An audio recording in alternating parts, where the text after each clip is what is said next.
The train rattled through the Kansas prairie, and Hildegard Müller pressed her face against the cold window, watching America unfold in endless fields of brown and gold. Her husband Jim sat beside her, his army uniform still crisp, his hand warm over hers.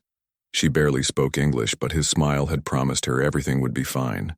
That smile had pulled her from the rubble of Dresden, from the hunger, from the shame of being German when the world had decided German meant guilty. Now 3 months married, she was crossing an ocean of land to meet the family who didn't write back when Jim told them about his bride. Jim squeezed her hand. "Don't worry," he said. "They'll get used to you." But Hildegard had learned during the war that some things people never get used to. They just learn to ignore. She'd heard those words before, in different contexts, in a different language. The Nazi officers had said the same thing about the rations, about the bombings, about the disappearances. Get used to it. Adapt. Survive. And she had survived. But survival had taught her that getting used to something didn't mean it stopped hurting. The landscape outside the window was so different from everything she'd known. Dresden had been Baroque architecture and narrow cobblestone streets, churches with spires that pierced the sky, the Elbe River winding through the city like a silver ribbon. Kansas was flat, endless, a horizon that stretched so far it made her dizzy. There were no ruins here, no bombed-out buildings, no streets where you had to step carefully around the places where bodies had been. America had been touched by war only through the absence of its sons, not through the destruction of its soil. Hildegard envied that and resented it in equal measure. These people didn't know what it meant to watch your city burn, to dig through rubble looking for anyone still breathing, to eat potato peels and call it dinner. They'd suffered, yes, but their suffering had been abstract, distant, delivered in telegrams and flag-draped coffins. Hers had been immediate, visceral, the kind that left scars you couldn't see but never stopped feeling. Jim had found her in a displaced persons camp outside Frankfurt in the spring of 1946. She'd been working in the camp kitchen, her hands raw from lye soap, her body thin from months of near starvation. He'd come through with his unit, part of the occupation forces, and he'd smiled at her while she served him watery soup. Not the predatory smile of some soldiers, the ones who saw German women as spoils of war, but a genuine smile, the kind that reached his eyes. He'd come back the next day, and the day after that, bringing chocolate and cigarettes, asking her questions in broken German, listening to her answers like they mattered. He'd asked about her life before the war, and she'd told him about her father's bookshop, about studying music, about the ordinary dreams of an ordinary girl who'd had no idea the world was about to catch fire. He'd told her about Kansas, about wheat fields and summer storms, about a life so far removed from everything she'd known that it sounded like a fairy tale. And when he'd asked her to marry him, standing in the mud outside the camp barracks with a ring he'd bought from another soldier, she'd said yes, not because she loved him, not yet, but because he represented a door out of hell, and she'd learned during the war that you walked through any door that opened. The train lurched, and Hildegard's stomach lurched with it. She'd been sick for most of the ocean crossing, the ship rolling on waves that seemed determined to turn her inside out. Jim had held her hair back while she vomited into a bucket, had brought her crackers and water, had promised her that solid ground was coming. And now here she was on solid ground, and she felt even more unmoored than she had on the water. At least on the ship, everyone had been in transit, suspended between worlds. Here everyone belonged except her. The other passengers on the train glanced at her and then away, their eyes catching on her worn clothes, her too thin frame, the way she held herself like someone expecting a blow. Jim didn't notice, or pretended not to. He was too busy pointing out landmarks, too busy being excited about bringing his bride home. "Look," he'd say, "that's where I used to fish. That's where the county fair sets up every August. That's the church where I was baptized." Each landmark was a piece of a life she hadn't lived, a history she didn't share, a belonging she'd have to earn or fake or simply do without. The Patterson farmhouse stood like a judgment at the end of a dirt road, white paint peeling, shutters closed against the November wind. Jim's mother, Martha, waited on the porch, arms crossed, her face carved from the same unforgiving stone as the Kansas soil.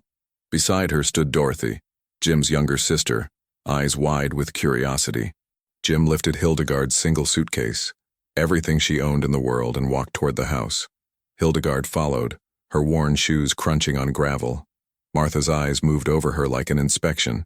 taking in the threadbare coat, the too-thin frame, the foreign face of the enemy. "Welcome home, son," Martha said, and the word son landed heavy, like a door closing. She didn't look at Hildegard. Dorothy stepped forward, offered a shy smile. "Hi, I'm Dorothy." Hildegard tried to return it, but her mouth was too dry.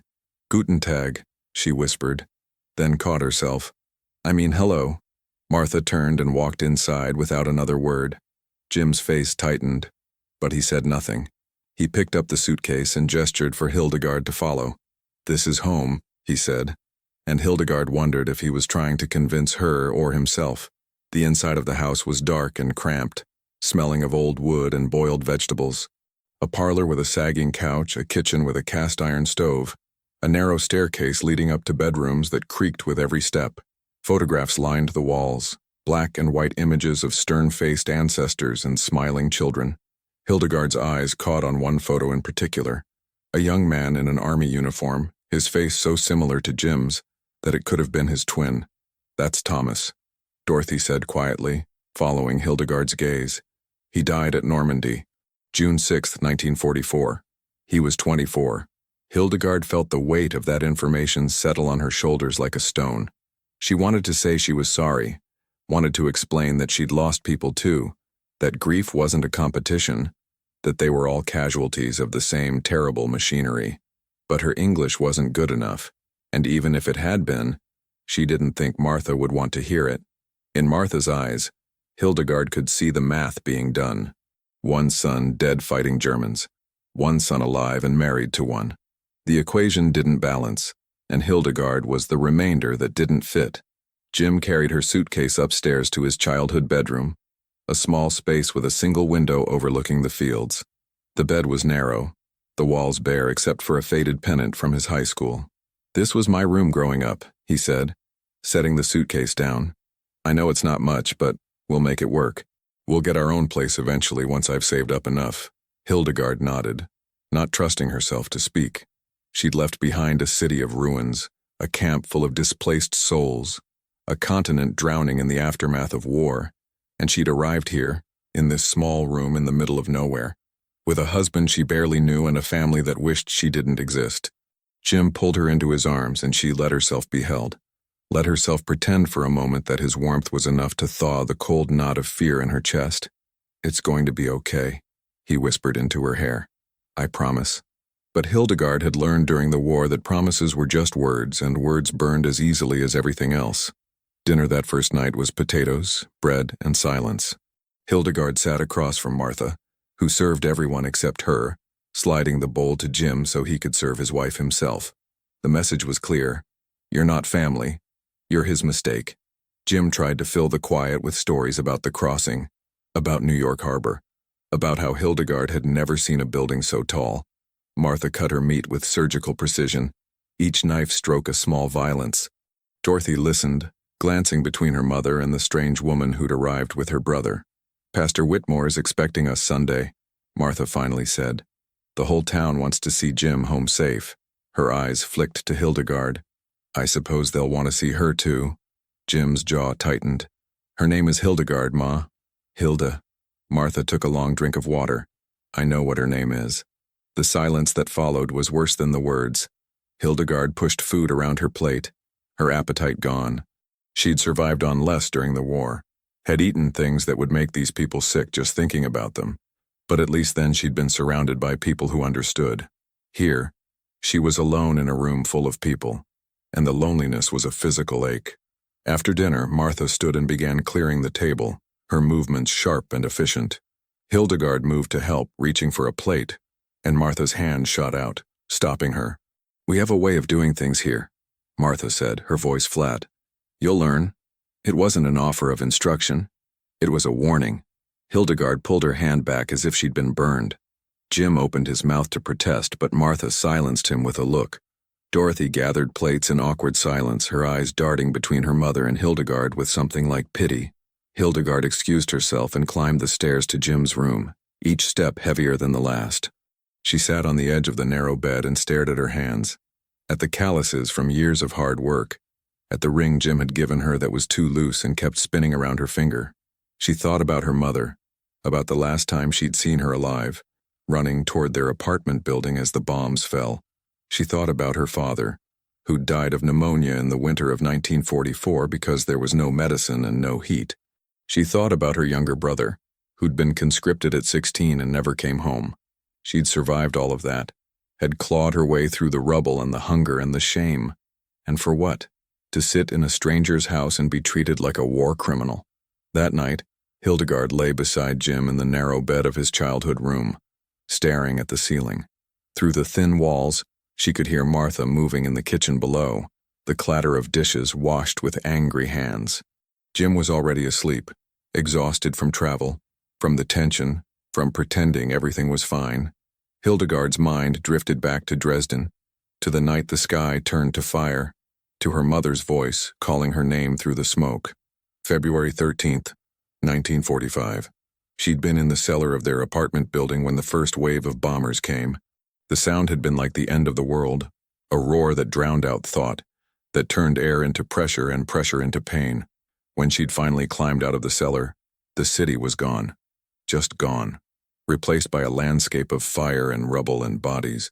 She'd found her mother's body 3 days later, identified her by the wedding ring she'd worn for 30 years. Her father had died a month before the bombing, which Hildegard had thought was the worst thing that could happen. She'd learned that night that there were worse things. There were always worse things. She'd spent the weeks after the bombing in a daze, moving through the ruins with thousands of other survivors, all of them ghosts haunting the graveyard of their former lives. They'd slept in basements and eaten whatever they could scavenge. They'd buried the dead in mass graves because there were too many for individual plots. They'd learned not to look too closely at the bodies because sometimes you recognized them, and recognition made it harder to keep moving.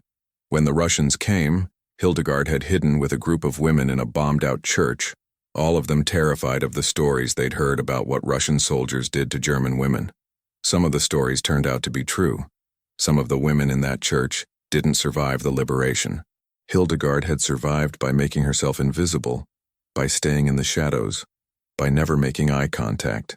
And then the Americans had come, and the British, and the city had been divided up like a pie, and Hildegard had ended up in the American sector, in a displaced persons camp where she'd waited for months to find out what happened to people like her, people who'd lost everything but were still somehow expected to have papers, to have plans, to have a future.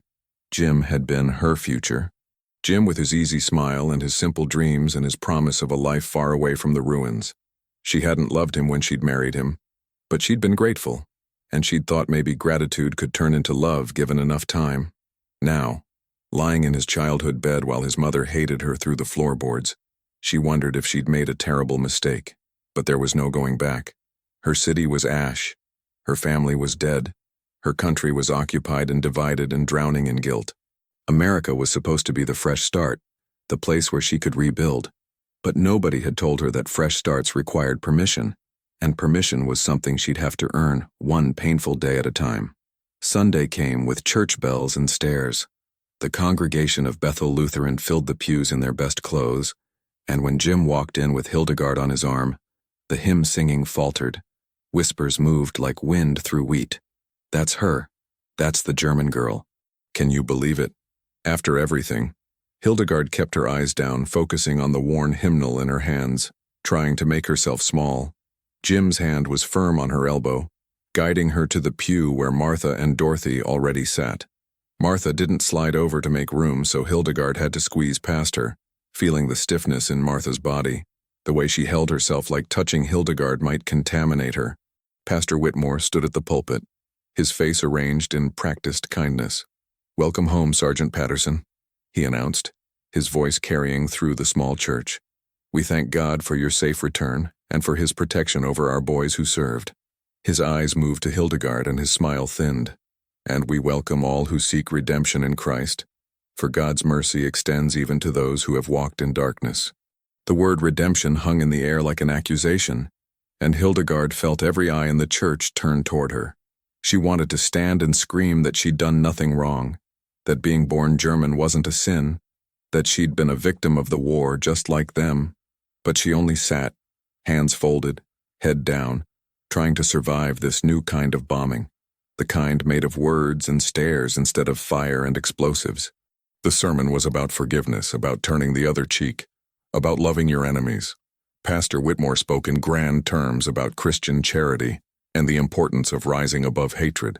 But his eyes kept drifting to Hildegard, and she understood that the sermon wasn't really about forgiveness at all.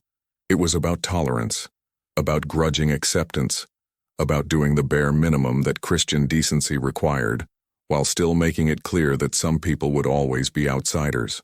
When the congregation rose to sing, Hildegard stood with them, the words of the hymn foreign in her mouth. She'd grown up Lutheran too, had sung these same hymns in German, but here the familiar had been made strange. Everything was translated, shifted, just different enough to remind her that she didn't belong.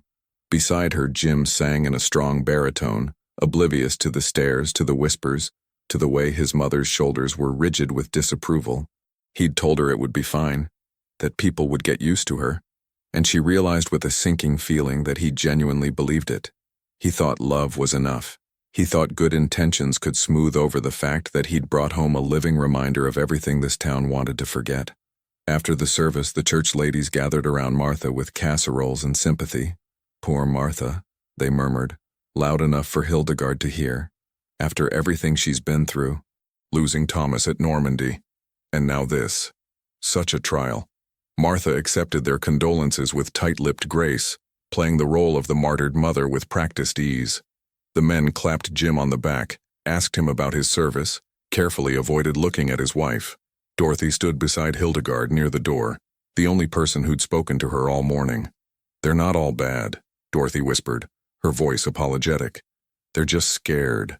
"Scared of what?" Hildegard asked, her English halting. Dorothy looked at her with eyes too old for 19. "Scared that if they're nice to you, it means their sons died for nothing." The words hit Hildegard like a slap, not because they were cruel but because they were true. She was a living reminder that the enemy had faces, families, losses. That war wasn't simple. That hate required distance, and she'd crossed the ocean to collapse it. By existing, by being human, by standing in this church in a borrowed dress, she complicated the narrative. She made it harder to believe that all Germans were monsters, and if all Germans weren't monsters, then what had all that death been for? One of the church ladies approached, a woman with steel gray hair and a smile that didn't reach her eyes. "You must be the bride," she said, her voice dripping with false sweetness. "Welcome to Millbrook. I'm Mrs. Henderson. My son served in the Pacific." Hildegard nodded, unsure how to respond. "Thank you," she managed. Mrs. Henderson's smile sharpened. "You speak English. How convenient. Tell me, what part of Germany are you from?" "Dresden," Hildegard said quietly. Mrs. Henderson's eyebrows rose. "Dresden? My goodness. I heard that city was destroyed, bombed to nothing. Such a shame." But her tone suggested it wasn't a shame at all, that it was justice, that every German city should have been turned to ash. Hildegard felt her throat tighten. "Yes," she said. "I was there. I lost my family." Mrs. Henderson's expression didn't change. "Well," she said, "war is terrible for everyone, isn't it? We all made sacrifices." And with that, she turned away, leaving Hildegard standing there with the weight of the dismissal pressing on her chest. We all made sacrifices. As if losing your city, your family, your entire world was equivalent to rationing sugar and buying war bonds. As if survival was the same as victory. As if Hildegard's grief was somehow less valid because she'd been born on the wrong side of a border. The weeks crawled by in a routine of silence and small cruelties. Martha never spoke to Hildegard directly, only through Jim. "Tell her the laundry goes on the line before noon. Tell her we don't waste bread in this house. Tell her to stop singing those songs. I don't want to hear German under my roof." Hildegard tried to help, tried to cook, tried to clean, but everything she did was wrong. The coffee was too weak. The floors weren't scrubbed right, her accent was too thick. She made the beds incorrectly, folded the towels wrong, hung the laundry in the improper order. Every mistake was noted, every error pointed out, until Hildegard felt like she was living in a minefield where the rules changed daily, and the explosions were always her fault. Jim defended her at first, arguing with his mother, insisting that Hildegard was trying her best. But the constant fighting wore him down. He started working longer hours on the farm, leaving before dawn and coming home after dark. leaving Hildegard alone in the house with Martha's cold war of silence. Dorothy became her only lifeline, teaching her English in stolen moments, explaining American customs, translating the subtext of every loaded glance. They'd sit in Dorothy's room after dinner, and Dorothy would read aloud from magazines, correcting Hildegard's pronunciation, explaining idioms that made no sense when translated literally. It's raining cats and dogs. A piece of cake. Break a leg. The phrases were absurd, but Hildegard memorized them like survival tools, like vocabulary that might save her life. Dorothy also explained the unspoken rules of the household, the invisible boundaries Hildegard kept crossing without knowing. Don't sit in Dad's chair even though he's been dead for 5 years. Don't use the good china, it's only for special occasions. Don't hum while you work. Mom thinks it's disrespectful. Don't. Hildegard's life became a series of prohibitions, of learning what not to do, of making herself smaller and quieter until maybe she'd be small and quiet enough to be tolerated. One afternoon, Hildegard walked into town alone, desperate for air, for space, for anything that wasn't the suffocating walls of the Patterson house. The walk was 2 miles along a dirt road, and by the time she reached Main Street, her shoes were covered in dust and her legs ached. She passed the general store, the post office, the diner where women stopped talking when she walked by. She could feel their eyes on her, could hear the whispers that followed her like a shadow. That's the German girl, Jim Patterson's wife. Can you imagine? What was he thinking? Hildegard kept walking, her head up, her face carefully blank. She'd learned during the war how to endure stares, how to keep moving when every instinct screamed at her to hide. At the end of Main Street, she found a small bakery with a faded sign. Hoffman's. The name was German. Inside, the smell of bread wrapped around her like a memory of home, like her father's bookshop on Saturday mornings, like her mother's kitchen before the war.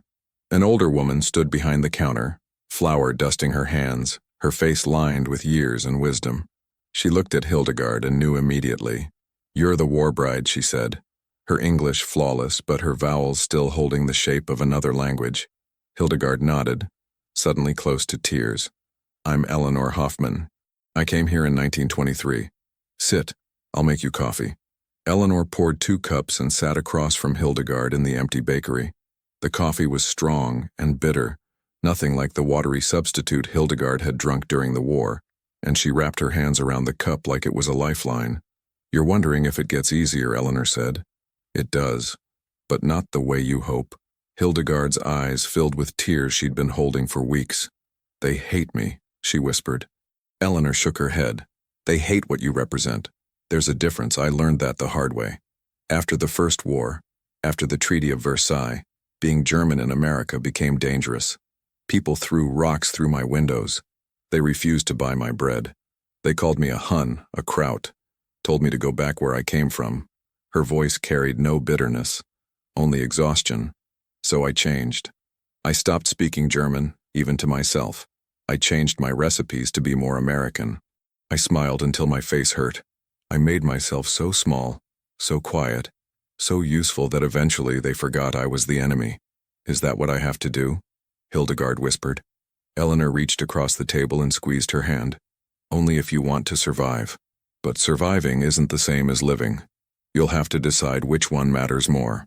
They talked for hours, Hildegard and Eleanor, 2 German women separated by a generation, but connected by the shared experience of being unwelcome. Eleanor told her about the early years, about the loneliness, about the way she'd had to prove herself over and over again. She'd married an American man, a farmer named John Hoffman, whose parents had immigrated from Germany in the 1880s. He'd died 10 years ago, leaving her the bakery and a small house and the hard-won acceptance of a community that had taken decades to earn. She told Hildegard about the tricks she'd learned, the ways to make herself palatable. Never speak German in public. Always volunteer for church committees. Donate to every fundraiser. Be so helpful, so indispensable, that people had to acknowledge you even if they didn't want to. "It's not fair," Eleanor said. "But fair doesn't matter. What matters is whether you can live with what you have to do to stay." Hildegard listened, absorbing the advice like a student, understanding that Eleanor was teaching her the curriculum of survival, the lessons you couldn't learn from books. Winter came hard that year, snow piling against the farmhouse, trapping them all inside with their resentments. The cold was brutal, Nothing like the winters Hildegard remembered from Dresden. Kansas cold was different, sharper, more relentless. It came across the prairie with nothing to stop it, turning the farmhouse into a drafty icebox no matter how much wood Jim fed into the stove. Hildegard learned to layer clothes, to sleep under piles of quilts, to move quickly between rooms to conserve heat. She learned to cook on the wood stove, adjusting to the temperamental heat, the way it could burn one side of a pan while leaving the other cold. She made American meals from a cookbook Dorothy borrowed from the library, studying the recipes like they were coded messages, trying to decode what made food acceptably American: pot roast, mashed potatoes, green bean casserole, apple pie. She practiced until her hands knew the motions, until she could produce meals that looked and tasted like what Martha expected, even if they bore no resemblance to the food she'd grown up eating. She stopped humming the songs her mother taught her, stopped letting German words slip out when she was tired or frustrated. She practiced English until her mouth ached from unfamiliar shapes, until she dreamed in a language that still felt foreign. She learned to say warsh instead of wash, to pronounce the flat Kansas vowels, to drop the precise German consonants that marked her as other. She watched how Martha moved through the house, how she held her shoulders, how she interacted with neighbors, and she tried to mimic it, tried to become a copy of an American woman even though she had no idea what that meant. And slowly, grudgingly, Martha's hostility shifted from active to passive. She still didn't speak to Hildegard, but she stopped slamming doors. She still didn't smile, but she stopped glaring. It wasn't acceptance. It was exhaustion. The war of attrition had no winner, only two women too tired to keep fighting. One night in late December, a blizzard hit, the wind howling around the farmhouse like something alive and angry. Jim was in town, had gone to pick up supplies before the storm hit, and gotten trapped by the snow. The phone lines were down, and there was no way to know if he was safe. Hildegard sat in the kitchen with Martha and Dorothy, the three of them huddled near the stove, listening to the wind scream. Martha's face was tight with worry, her hands working at her apron, twisting the fabric into knots. "He'll be fine," Dorothy said, trying to sound confident. "He probably stayed at the general store. They have rooms upstairs." Martha didn't respond, and Hildegard saw in her face the same terror she'd seen in her own mother's face during the bombing raids, the helpless fear of waiting to find out if someone you love is alive or dead. Without thinking, Hildegard reached across the table and placed her hand over Martha's. Martha flinched but didn't pull away. "He's smart," Hildegard said in her careful English. "He will be safe." Martha looked at her, really looked at her, and for a moment the wall between them cracked. Then Martha pulled her hand away and stood up. "I'm going to bed," she said, her voice rough. But the next morning, when Jim came home safe, snow-covered and apologetic, Martha's eyes met Hildegard's across the kitchen, and there was something in that glance that hadn't been there before. Not warmth, but recognition, the acknowledgement that fear was fear, no matter what language you spoke. Christmas arrived with decorations and forced cheer. Jim bought Hildegard a new dress, blue with white buttons, trying to make up for months of tension. It was the first new dress she'd owned in years, and she cried when she opened it, overwhelmed by the kindness and the guilt and the strange gratitude of being given something she hadn't had to scavenge or steal. Dorothy gave her a journal, leather-bound and beautiful. "For your English practice," she said. But Hildegard knew it was for the loneliness that couldn't be spoken aloud, for the thoughts that had no place in polite conversation, for the grief that had to be carried in silence. Martha gave her nothing, but she set a place for her at Christmas dinner without being asked. It was the smallest gesture, but Hildegard felt it like warmth after frostbite, like the first thaw after a long winter. They sat around the table, the four of them, and Pastor Whitmore came by to say grace. He stood at the head of the table, his hands outstretched, and prayed for peace, for family, for the trials that make us stronger. He thanked God for bringing Jim home safe, for the blessings of the season, for the opportunity to forgive as Christ forgave. Hildegard kept her eyes closed and thought about Dresden, about her mother who died in the firestorm, about her father who died of cold and hunger, about her brother who'd never come home from the Eastern Front. She thought about the girl she'd been before the war, the one who'd studied piano and dreamed of becoming a teacher, the one who'd believed the world was basically good. That girl was dead, burned up in the same fire that had consumed her city, and the woman who'd survived in her place was harder, colder, more willing to do whatever it took to keep breathing. She said amen with the others, but she didn't feel blessed. She felt like a ghost haunting someone else's life. After dinner, Martha stood at the sink washing dishes, and Hildegard joined her without asking. For several minutes they worked in silence, Martha washing, Hildegard drying, the rhythm almost comfortable. Then Martha spoke, her voice low and rough. "I had 2 sons," she said, not looking at Hildegard. "Thomas and Jim. Thomas was the oldest. He was going to take over the farm. He was engaged to a girl from town, Sarah Miller. They were going to get married when he came home." Her hands stilled in the soapy water. "He died on Omaha Beach, June 6th, 1944. He was one of the first off the boat. They said he didn't suffer, but I don't know if that's true or if they just say that to make it easier." Hildegard's throat tightened. She set down the dish she was drying. "I'm sorry," she said quietly. Martha shook her head. "When Jim told me he married a German girl, all I could think was that Thomas died fighting your people, and now one of you was going to sit at my table, sleep under my roof, be part of my family. It felt like betraying him, like saying his death didn't matter." Hildegard chose her words carefully.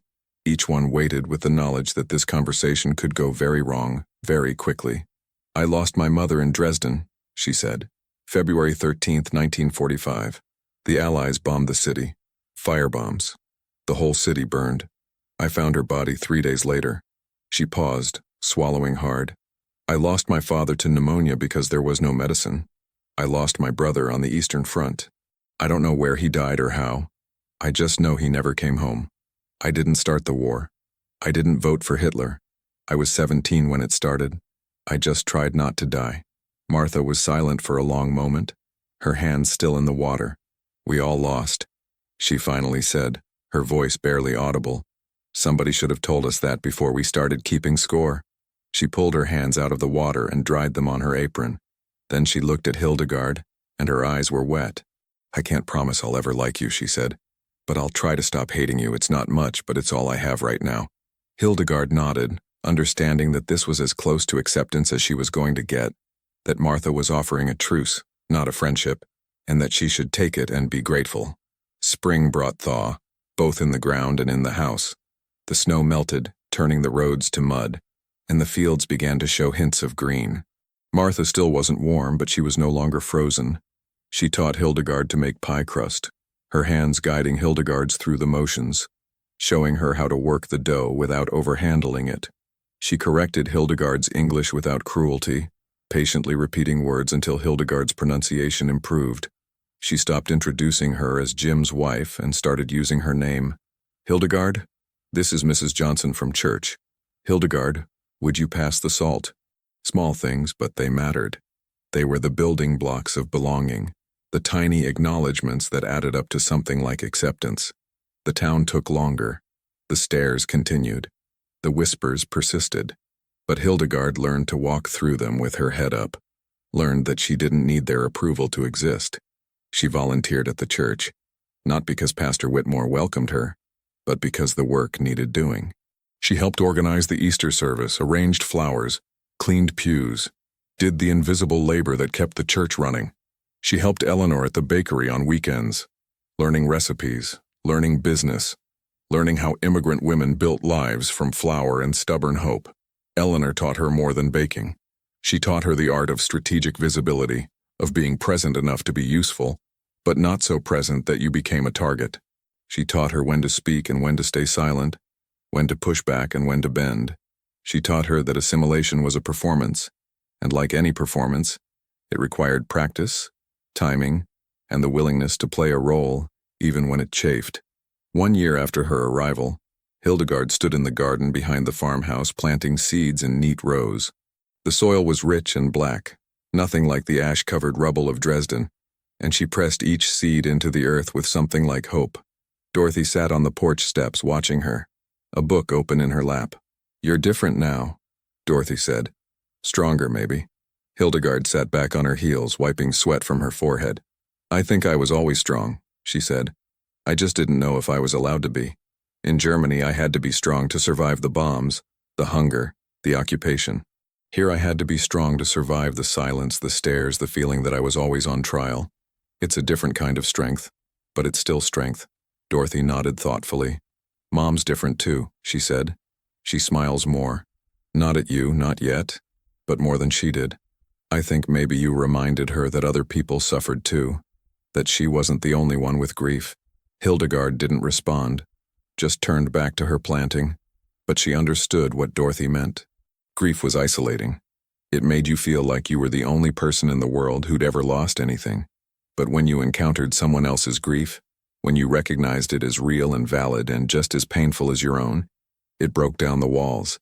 It didn't erase the pain, but it made it more bearable, more human.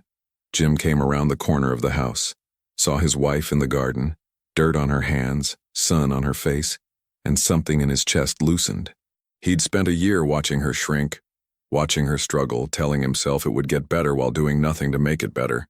He'd left her alone to face his mother's hostility, the town's suspicion, the weight of being the enemy in a place that had sacrificed so much to defeat that enemy. He'd told himself he was giving them time to adjust, but the truth was, he'd been a coward. He'd brought her here, and then abandoned her to fight battles he should have fought beside her. "I'm sorry," he said, and Hildegard looked up surprised. "For what?" she asked. "For telling you they'd get used to you like that was enough, like you should be grateful just to be tolerated, for not standing up for you more, for leaving you alone when I should have been there." Hildegard stood, brushed off her hands, and walked over to him. "They did get used to me," she said, "but I also got used to them.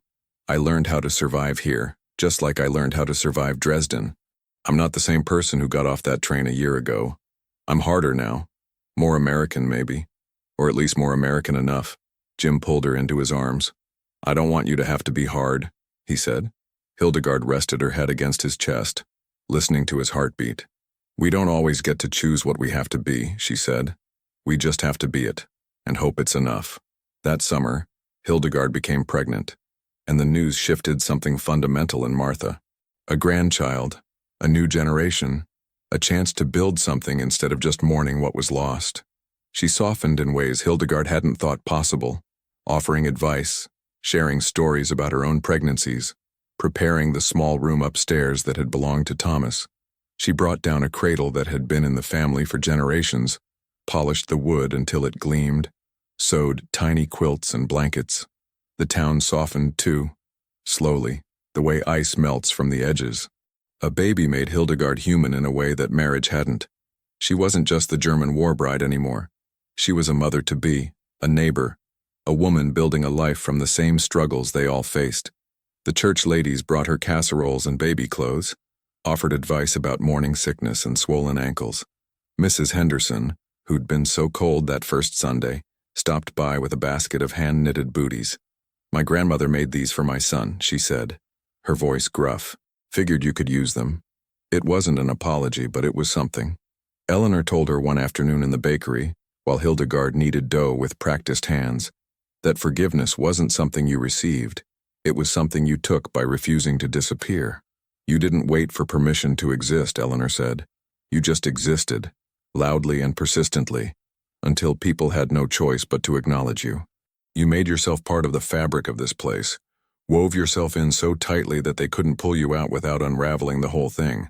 That's how you win, not by making them like you, but by making yourself necessary." Hildegard thought about that as she shaped the dough into loaves, as she felt the baby move inside her, as she walked home through a town that still whispered about her but no longer looked away. She thought about Dresden, about the city that had been erased, about the life she'd lost. She couldn't go back. There was nothing to go back to, so she'd gone forward, one painful step at a time, building a new life from borrowed materials and sheer stubbornness. The baby came in February, exactly 2 years after the bombing of Dresden. Hildegard went into labor in the middle of the night, and Jim drove her to the hospital through a snowstorm, his hands white-knuckled on the steering wheel.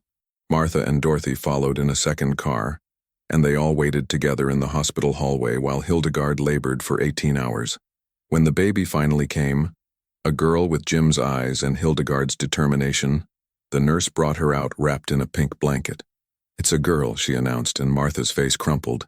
She reached for the baby with trembling hands, and when she held her granddaughter for the first time, she cried.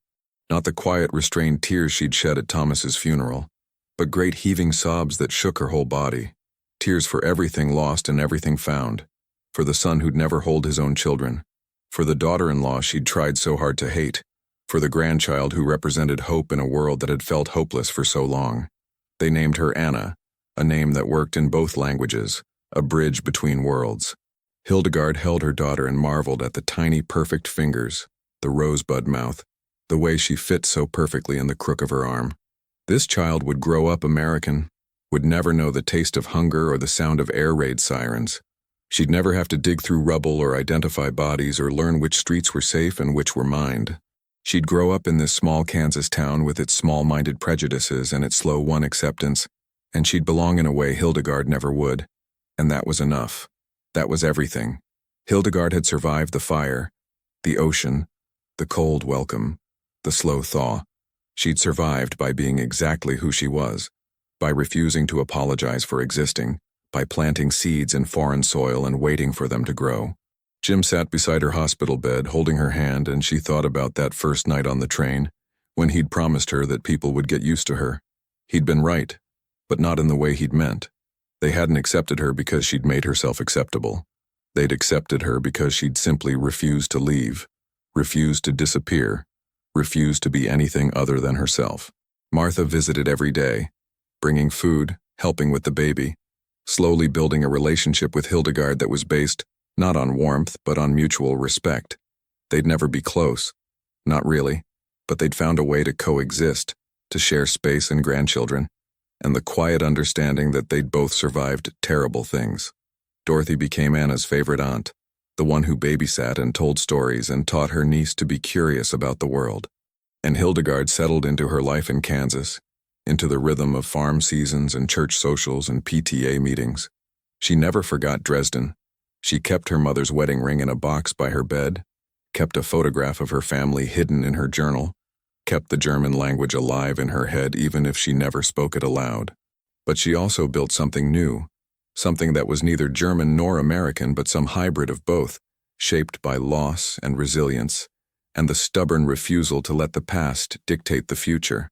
Years later, when Anna was old enough to ask questions, Hildegard would tell her about Dresden, about the war, about the journey across the ocean to a place that didn't want her. She'd tell her about Martha's coldness, and Dorothy's kindness, and Eleanor's wisdom.